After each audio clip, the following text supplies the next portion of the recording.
lahat sa akin. Wag lang si Coco Martin. Sino ba? Sino ba? Wag lang. Ang aking... Si Doding Daga ang alam ko eh. Ako naman ang alam ko, wag lang si Coco Martin. Uy. Hello. Hello kay Julia Montes. Hello po. Good morning. Ay, ano na magagawa natin dito sa problema na ito? Alam mo, na hinihintay ng lahat kung ano ang mahiwagang reaksyon ni Jimbo. Hindi pa halata sa akin. Ito ha, mga ngayong umaga na to. Wait, taka lang. Punta muna sila sa Facebook. facebook.com/energyfm1067 para makita nyo po yung reaksyon ni paring Jim ngayong umaga na to. Or sa aming TikTok account, 106.7 Energy FM. Ayan. Nakikita niyo ba yung mga komento? Ay, mayroon pala, no? Ayan. Okay, sige. Ayan, nandiyan na sila. Ito yung aking reaction partner. Okay, una, tawa-tawa lang. Ito na hanggang huli na to, partner. Nakakatawa eh. Natatawa lang kasi ako. Kita mo, hindi mo sineseryoso yung ano natin. Hindi, natawa lang kasi ako doon sa ano. Pero bago lahat, tatanungin ko muna. Yung kasambay ba, ilang taon na? Wala sinabi, no? Walang sinabi. Doon siguro ako natawa kasi hindi natin alam. Baka pero mali ko naman. Ate yung tawag eh. Kapag ate, medyo nakakatanda. Hindi natin alam Hindi kung nasa tayo 40, 50, ganyan.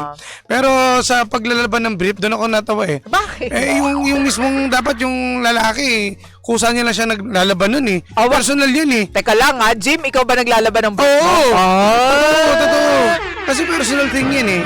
Ay, grabe naman. Yapang. Pero natawa lang ako doon kayo, ha? Halos lahat ginawa. May usapan pala eh. Sinabi pala ng asawa niyang babae. Oo. Na yung na yung ibang gagawin, siya na. Oo. So inako kumbaga sa bahay lang si ate. Si ate helper, si ate Angel. Yun nga lang. Angel pa naman pangalan. Hindi, Angel yung term kasi, di ba, sa ganyan. Kasi tumutulong. Pero, imbis nga na doon lang siya sa bahay, pati daw yung pag-aalaga at pag-sikaso kay mister, sinasama niya na, dinadamay niya na. Alam mo yung reaction ko dyan? Sana all. Kasi... Bakit naman sana all? Kasi di ba napaka-maorga naman ng ating kasambahay. Oo. Isa sa pinaka... kumbaga nakakatuwa na may ganyan pala. Hindi ko kasi na-experience yun eh. Kung na-experience ko, kukwento ko rin sa'yo. pero lahat naman kasi kinuha yung trabaho. Oo inako lahat. So parang may intensyon. Well, hindi rin natin kasi masabi. Ako natatawa din ako, Jim eh. Yan din yung reaction ko. Kasi bilang tulad ko na laging pagod dahil meron kaming anak, may Laura kami. Nagtatrabaho ka. Parang ipagpapasalamat ko kung, diba? Dahil kung may magluluto. Diba, alam mo, pag-uwi mo ng bahay. Diba? Meron ng luto. May pagkainan. Hindi na kayo mag-iisip. Oo. Pero kasi, medyo personal yung atake ng ate natin dito eh. Medyo personal yung tipong sinabi ko na sa'yo na ako lang yung mag-aalaga o ako lang yung mag-aaruga sa asawa ko, sa bahay ka lang, pero bakit ginagawa mo pa rin? Malay mo naman nagkusang loob. Baka nga mahilig kasi magluto si ate mo. Kasi may mga talaga, may mga kasambahay tayo na imbis na hindi ka na mahirapan kasi iniisip na, ay nako si ma'am, ako nagtatrabaho, pagod to. Para masulit yung, lahat. Diba? Para masulit din yung bayad sa akin. Diba? Tsaka may mga kasambahay tayo na kahit hindi mo talaga sabihin, ginagawa nila. Diba? May kusang loob talaga. May kusang loob. Halimbawa, mahilig talaga sila magluto. Pag nakakita sila ng pwedeng lutuin, ma'am, luto ko na to. Ganyan. Ako naiintindihan kasi may mga all around naman. Oo. Kapag kumuha ka ng kasambahay, lahat, kahit di mo utusan niya, gagawin yan eh. Oo. Pero yan nga kasi, sinabi na nga eh. Yung paglaba kasi ng brief nung ba't parang... Yak! Hoy!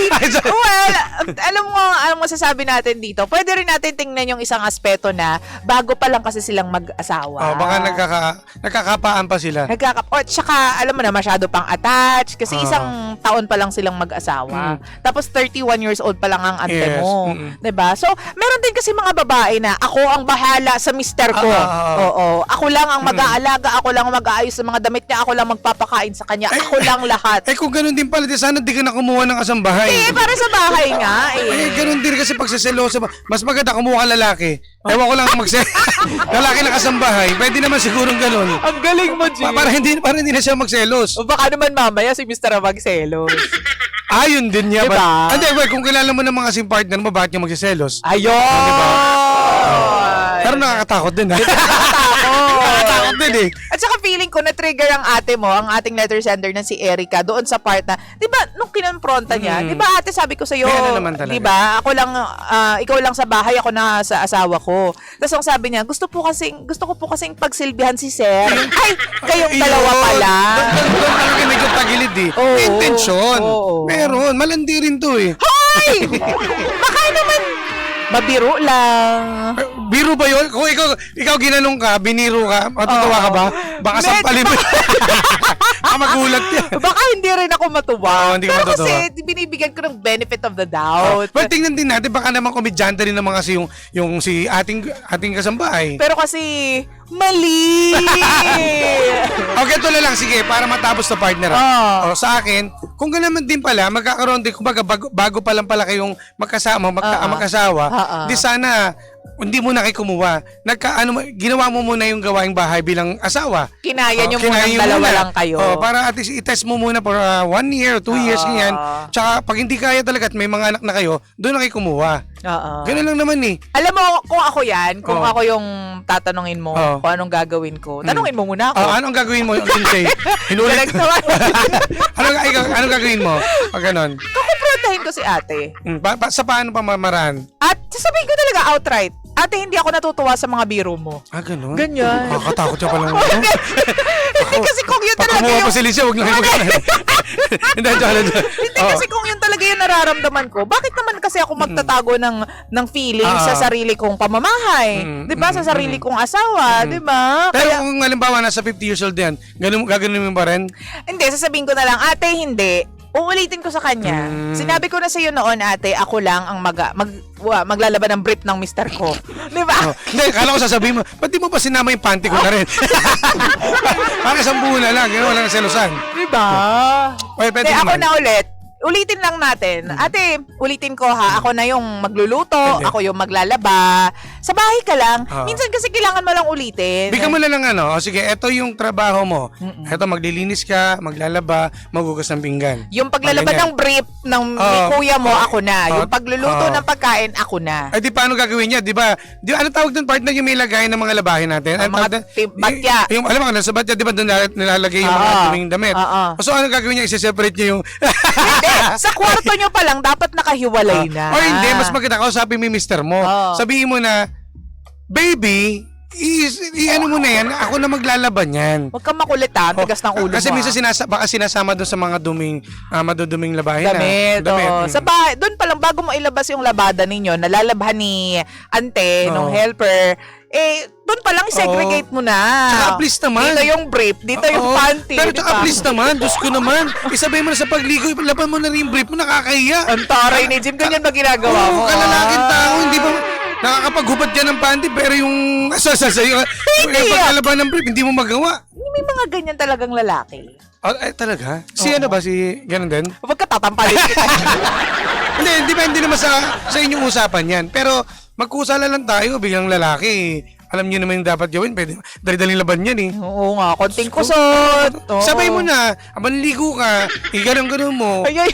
Di ba, piga-piga. Oo. Kuskus, ganun lang yan. Diba? Teka lang, basa tayo ng ating Sige, mga partner. messages mula sa text jock natin 0945-3678792. Again, 0945-3678792. Yan po ang aming text line. Kung meron po kayong comment about yung story natin, mag-comment po kayo. Huwag na po kayo mahiya. Text lang kayo dyan. Sabi dito ni Kasmot Feria, parehas kami ni Boss Jimbo. Ako 22 years na kaming magkasama ng asawa ko. Ni minsan, hindi ko pinalaba yung underwear ng asawa ko. May mga ganun talagang lalaki. Oo, in fairness Nakakahiya naman. yan. Oo naman. Tapos ang macho-macho mo, tapos hindi ka marunong maglaban ng brief. May conforme naman, feeling ko. May ganun talaga eh. Huwag naman tayo maging judger sa mga lalaki hindi naglalaban ng brief nila. Aray, ganun ka ba? Ito naman, sabi ganyan talaga, sabi ni Rodel, ganyan talaga mangyayari. Pag inasa mo sa iba, kahit nagpresenta yan, huwag mo payagan. Walang magiging problema talaga. Diba? Tama naman eh. Totoo naman. Sabi naman po dito ni Rodel, Rico, baka naman nagpapakananay lang yung ale, binibigyan lang ng kahulugan ni ate. Pwede rin. Ale, baka mamaya 18 years old yan o 20, gano'n. Sa bagay kasi pag halimbawa helper, ang tawag nating lahat dyan ate. Kahit mas ate. matanda sa atin, mas Naman. matanda tayo, kahit anong edad pa. Yes. Ate. Te. Ganyan. Diba? Oo, so gano'n naman. Yun na naman ang nakikita kong problema sa kanila eh. Yung paglalaban ng brief, medyo malalim yun eh. Yung pagluluto naman din ng ulam na dapat gawain ng asawa niya, sana wag na lang nating ipaubayan natin kay ma'am. kay ma'am. Ako, doon sa pagbibiro lang, wala ka sa hulog eh. Oo. Kung pagbibiro ng ganyan. Alam mo kasi masyado nga, yung biro tama ba yun? Oh. Nakabago-bago mo, tapos biglang, ano sabi nung sabay na, Gusto ko po kasing magsilbihan yan si Sir. Ay, kayong dalawa pala. Pag ako nakita ka, pasing kita ng Oo, mahit. diba? Ang cute-cute mo eh. Kakayabot ka sa part na yan. Ano ka eh. O, ito, sabi naman, sabi ni Nabor, Emily, dapat yung angel niya, mas matanda para walang sales. O, yun! Totoo yan. Kapag kukuha kayo. O, ito na, paalala sa mga bagong kasal, sa mga kukuha ng kasambahay, kumuha kayo ng mas nakakatanda sa inyo. Bukod sa gagabayan kayo, di ba, bilang mag-asawa, kumbaga may payo, mabibigyan kayo ng payo. Pero hindi naman kasi all the time pwede na may available na mas matanda. Siguro ang sabi dito ni Rick Bryan, si Ivana pala yung maid. Ay, kasi sabi ko sa'yo, Maring Lindsay, kapag ganyan, ay baka di na ako magtrabaho. Sa bahay ka na lang palagi. Good boy ako nun, di na ako lalabas sa kwarto. Sinasabi ko sa inyo eh. Sabi ni Sandra, Mayoka, yes, hindi nakakatuwa. Pag may kusa si ate, kaya lang, binilinan na siya. Totoo, yun nga yung sinasabi. Kapag may bilin, pinagbilin na eh. Diba? Tama, So, kapag may bilin, sundin po natin. Ha? Ulitin na lang natin sa paraan na hindi makaka-offend or nasa sayo naman yan. Diba? Ikaw naman ang mag-i-impose ng authority mo. Diba? Kasi tama. minsan may mga pasaway din talaga. Meron, so, kailangan talaga. mo lang talagang ulitin. Kapag medyo na-cross nyo na yung limit, saka ka na magalit siguro. Correct. No. Tsaka daanin nyo sa magandang usapan kasi minsan baka mga paggalit ka agad, masaktan naman yung kaya kasabay natin. baka nagmamagandang loob lang si ante mo. Ay, nako. 8:44 na po ng umaga. At may babadiin lang ako yung mga nakatutok sa atin na Push mo yan. United Four Square Men. Ayan, again, kita-kits tayo sa Christmas party ninyo sa December 28. Ang samahan ng mga katatayan, mga tatay. Ang mga tatay, mga daddy bells. Good morning po sa inyo. Sir Lor. Hello, magandang umaga po. May babatiin din ako Sige, partner, go. Indian restaurant dyan sa Antipolo. Nakalimutan ko na yung pangalan. Basta kay Tisoy yan, kaibigan namin. Hello, Masala?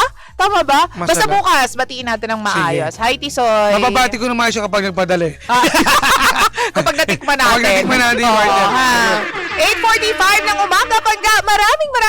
Maraming salamat sa pagtutukod pagkantabay. Kanina pang alas 4 kay Jim at sa akin po, alas 5 ng umaga. Gawin natin nga masaya at good vibes po ang araw ng Huwebes. Huwebes ngayon. Siyempre naman, Pangga, ako pa rin po nag-iisang girlfriend. Boys Radio, my name is Lindsay.